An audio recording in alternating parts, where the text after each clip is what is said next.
Hey, good morning, everybody. Sarasota Tim coming to you from inside the CC Rider on my way to McDonald's. That's right. We are back and we are open for business. Happy Super Bowl Sunday to everybody. They counted the first day of the week on the calendar, and it's the first day for me to be back and operating as normal. Oh, that box keeps dropping back here. What is this box? Some Kimber firearm box. Last thing I need is another firearm. Welcome to Super Bowl Sunday, and today I have officially been released early this morning from convalescent care, the eye, the dermatology, bandages, everything that I've needed. I'm able to drive. I'm able to take care of my own bandages. I got a little bit of an issue with the one on my back, but it's been bandaged for a couple of days. Soon, it will just be natural in the air. I'm using the antibiotic ointment on the scrapings right now, so I don't want to put a shirt on and have that antibiotic oil get all over everything. So today's going to be packed full of excitement. Excitement for you too. It's Super Bowl Sunday. Those that enjoy that, if you're there or near there in New Orleans, let me know in the comments. It must be great knowing we got a lot of activity going on there. It's going to be going on everywhere. Maybe I'll have a barbecue later. I think there's going to be evening chat with the fire tonight. We've got a great forecast of weather here in South Florida for the coming days, and a nice cool evening is even on the forecast after these warmer than normal days pass us this week. But I'm not complaining. I'm not complaining at all. We got nice cool evenings, not cold, cool. The little fire pit I got is going to be marvelous, absolutely marvelous. So a lot of evening chats. We're going to be mixing up the conversations. We're going to tone down the politics, not because I'm pressured to or don't want to or anything like that. It's just that there are other things. We see the direction we're going, and let's move in that way, and let's talk about some new exciting things. Let's talk about some memories, and I got some memories too. And talk about the things that have transpired recently and the future plans. So that's what we're going to be doing. How's the eye look this morning? I don't know. I don't see very well out of it. It's kind of cloudy right now. I don't necessarily need my glasses. Once again, these have saved my life on every day since I've had glaucoma, thanks to the kind subscriber that sponsored me to get these while I lived in Jacksonville, Florida. And I take very good care of them. Like I said, I've been released. I will be checking in every now and then for a little help if I need it, and everything. I want to thank my dear friend very, very much for, I couldn't have done it. I couldn't have done it without him. So now it's back over to the Flagstaff, and I got a bed to make. I got clean sheets. Most of my clothes were all clean and everything ready to go. I'm all set up. I've got a lot of stuff in the car that I need to bring in and resituate. I'm all coffeeed out already, if you can't tell. But we're going to stop at McDonald's and get us another one, and likely buy someone else a cup of coffee on this Sunday morning. Have you said your prayers this morning? Have you read your devotional? I read mine this morning, and it said, it always starts out the same way in that Jesus Calling book. It just says about seeking him and his presence and all that. I won't go into a big religious thing right now. This is morning chat. I don't want people to trail off, but it really is important to get your mind in the morning focused on positivity. When you start your day, it's very important whether I say pray, I say thank God, but think on positive things. Think about being patient with other people and expressing the type of attitude that you wish that people would express towards you, because we reap what we sow. So let's just remember that every day when we go out there. If you don't want people to be ugly to you, then don't be ugly to them, because you're definitely going to get what you put out. And if you're sweet, you know, like I say, you get a lot more bees with honey. All right, so that's the preaching this morning. Regarding the CC Rider, you know, I didn't drive it for a little bit, and I started driving it again the last day or so as I'm able to drive and see much better and all that, and the patches off my eye. The more and more I think about if I was driving the Super Duty right now, I mean, I wouldn't have any problem with it. It's kind of cool, actually. But just knowing that just running around town, it's going to get 8 miles per gallon, and it would be drinking some gas, which is relative to how much you actually drive. I do get around quite a bit, though.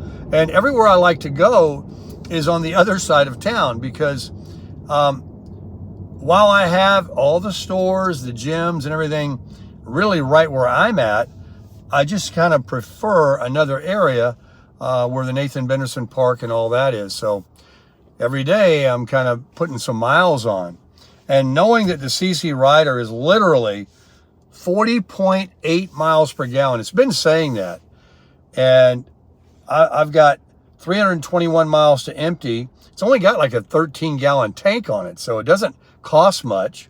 I mean, because it's not cheap gas right now, it does cost more than normal.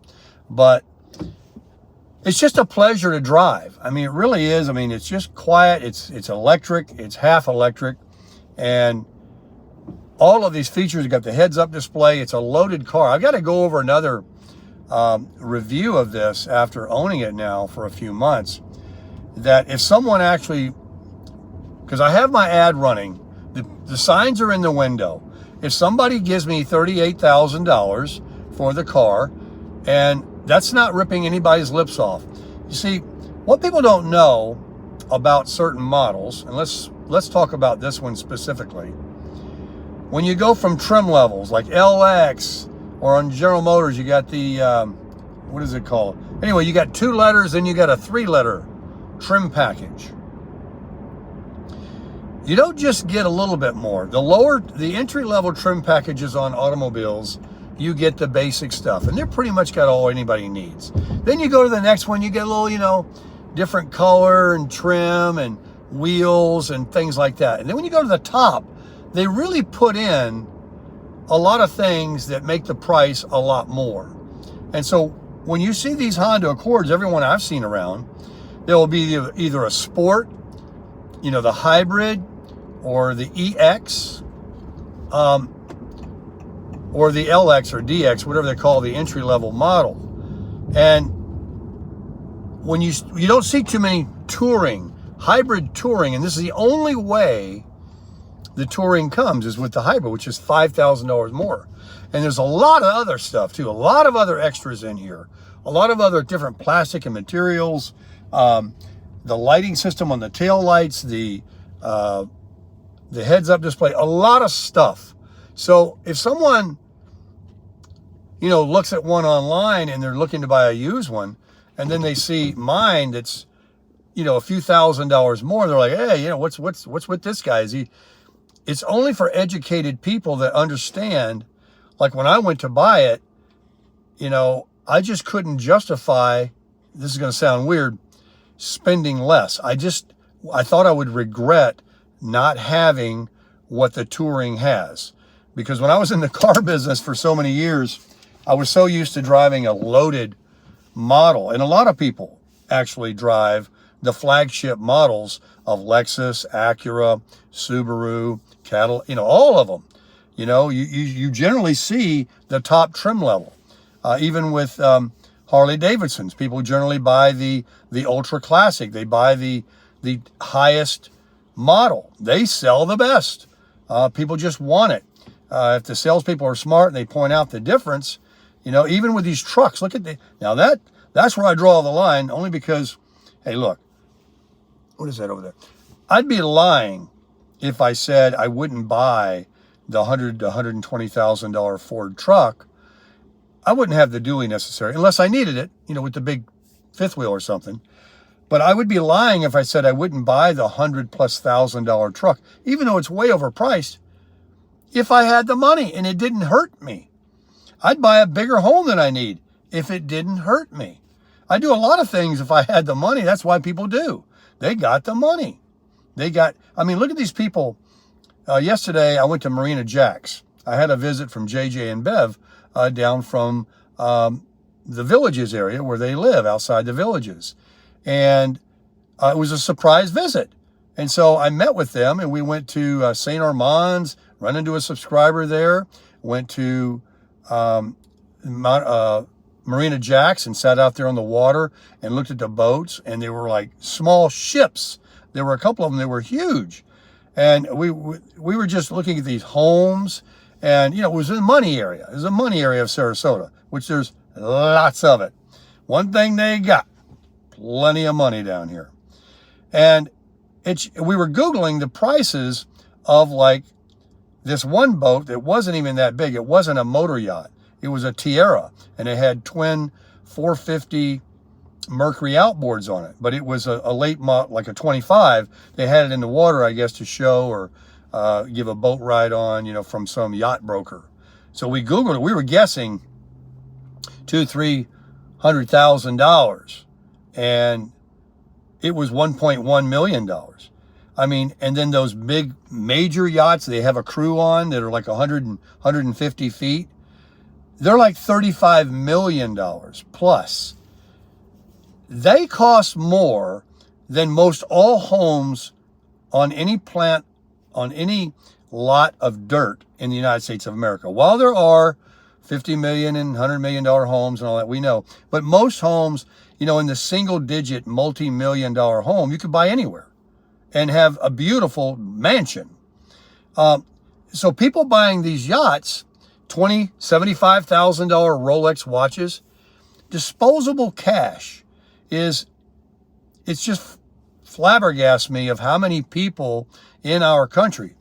I was talking about and reminiscing about how I went to Monterey and Laguna when I took the trip out to Laughlin and ended up going to Utah, up in Cedar City, and how Monterey and what's that area up there where Clint Eastwood has that restaurant, Hog's Breath, in Carmel. The road I took around there, that's just like ultra real estate, ultra killer weather and scenery, and the construction, the style of those homes were just a sight to see with your eyes. It was just amazing. So what I'm trying to say in this video is, while I have this Honda Accord top trim level, someone has to know what it is. And people do appreciate, high quality, high level. And so that's what I bought. But would I buy, like on my truck, I bought the best value, bar none. But would I have bought the Lariat or the King Ranch or whatever if I had money that would never, ever be spent or it wouldn't hurt me? Of course. Look at these people with these $35 million yachts. Most of them aren't even on them. Most of the high rises in Sarasota, they're not even there, except for the wintertime to come in and a place to sleep and enjoy the weather. And then they go back to their big, giant home up north somewhere, or New York, or wherever they live. There's just different levels. Once somebody told me, and I've mentioned this before, it was actually JJ, that when he was selling something that was quite expensive, he had a Class B. Those Class Bs I've shown you in the RV shows are $100,000 for a van. And you can't even move around in them. They got no slide outs. I can't understand it. But they're one of the top selling RVs. And while you can get them for under $100,000, there are many that are $150,000 to $200,000. And I said, well, who's going to buy that? He said, well, the person setting out to buy that, they already know the price level they're in. It's like buying a Prevost, a diesel pusher Class A, for $500,000, $1 million, $2 million. They already know. So they're prepared. They don't want to spend $50,000 or $100,000. People buying these King Ranch trucks, they know what they're going to be looking at. They may not like it, but they know they're not going to be $30,000, $40,000. So it's just all relative thinking. Now I know, like many of you, I know a lot of you have a lot more money than a lot of us, and certainly more than me. And most of my demographic probably have more than I do. But that's just the level we're in. But, you got to be happy with what you have. But it really is nice to be able to, first of all, always be grateful and, not to, just be so worldly. You got to be, good in here. And, you're blessed to have these things. So I don't begrudge anyone that's driving a Ferrari, or last night at St. Armand Circle, I saw a Aston Martin. We saw a Rolls Royce. I always see one parked in. It must be the owner at Marina Jack's. It was a burgundy one, suicide doors on the back. We were guessing how much that was. So that's the reason I'm talking about this, is there was just so many high-priced ticket items yesterday that I saw between yachts, boats, cars, the condos, the beautiful homes and things. It's just, it is what it is. People out on Longboat Key. I didn't make a video, but last night when we left St. Armand Circle, I know about secret parking where you don't have to pay. They introduced pay parking there a few years back, like most places now, and they got no problem getting it because, folks, St. Armand Circle on Lido Key was underwater from the hurricane. There wasn't a home, there wasn't a business there on the circle that wasn't affected, that wasn't completely destroyed, literally. If they had any product in there, it was ruined. Water was up to my neck or over my head because it's right off the GOA, the Gulf of America. And there was a few stores that haven't opened yet. I think they're not going to come back. They relocated and they're looking to rebuild the drywall and all the stuff in there. Just only a few stores, but most every store, I would say 95%, were not just open, but absolutely crawling with people. You couldn't park. You couldn't drive around the circle. We did, but I mean, it was very slow. You had to turtle around there. Some people were getting impatient, blowing horns, and pedestrians were walking across. It was taking time to go around the circle. It took quite some time. And we finally found some parking. They followed me in their car, and we sat at, we didn't actually sit there. We sat at Marina Jack's and had some drinks and some hors d'oeuvres. And then at St. Armand's, we just went to see it and walked the circle. And then it got to be late, and they were going to, have to drive in the dark back to where they live up near the villages, just outside the villages. But it was a great visit. I appreciate them coming. They did speak to me when they got home. They got back safely. They said it was uneventful. And I don't like driving at night, especially with my eye. And JJ's no spring chicken, but he tore it up. He's got that Class A motorhome, so he's a trooper. He can handle it. But it was a great visit, and it was just, I'm so happy that St. Armand's is just booming. It was kind of annoying that I couldn't park, and you had so many people. I mean, the restaurants, Columbia and Venezia, the Italian place, Fin and Claw, all of them. Starbucks isn't open yet. I can't believe that. But it's the sign's there, so they're going to be there. Oh, Alvin's Island, the big, beautiful, new, largest of all of the stores in there, the largest store, period, of beach goods, chairs, shirts, shorts, dresses, hats, lotions, gadgets, attire, souvenirs, everything, all from China, is all at Alvin's Island. Last I was there, all they had was, I videoed it. They had aluminum studs, no drywall, nothing.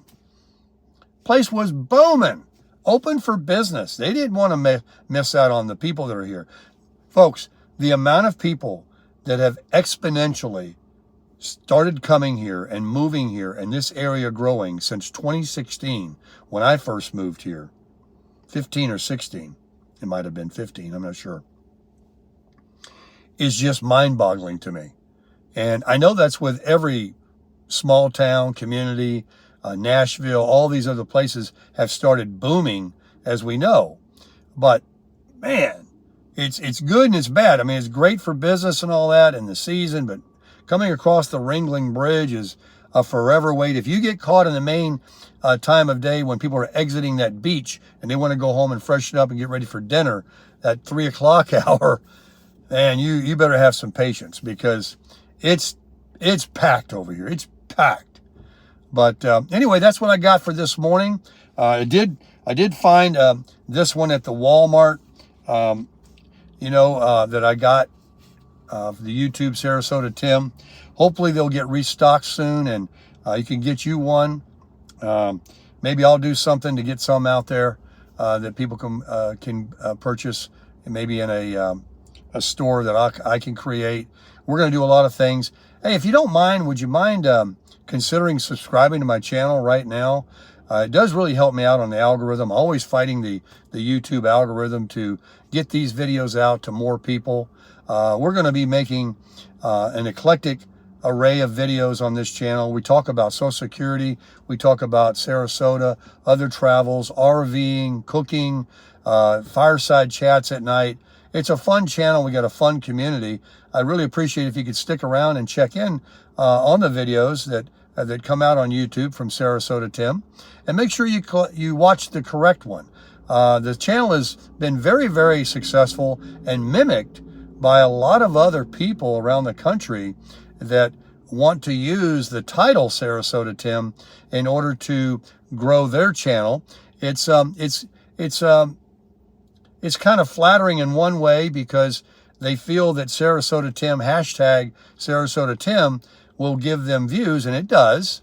But unfortunately, most of the channels that you will watch that use my name are not very friendly. And you will discover right away that maybe they don't have the content that you'll find that's a lot more positive and truthful on the real Sarasota Tim. It's just like the media, they don't want to talk about good stuff. They would rather find things of maligning and slandering and disparaging people and things in the media, because it does get people to watch, and people like drama, I guess. There's a certain element of our population that like that. So when you do check and Google, if you click the subscribe button, sorry, my GOOGLE heard me and clicked on. But if you do search for me and you want to subscribe, just make sure you got the right thumbnail and you've got the real Sarasota Tim. So on that note, I'll be talking to you just a little bit later. I'm ready to get the exercise going again at the gym. I don't have stitches in my back. I went to the dermatologist. I think I can make some moves, and I'm ready to get my steps in. I'm ready to watch my diet very, very closely again. I'm ready to go crush some senior coffee right now and buy somebody else one. I'm ready to just be positive, and we're going to get Crushing It for Christ videos going.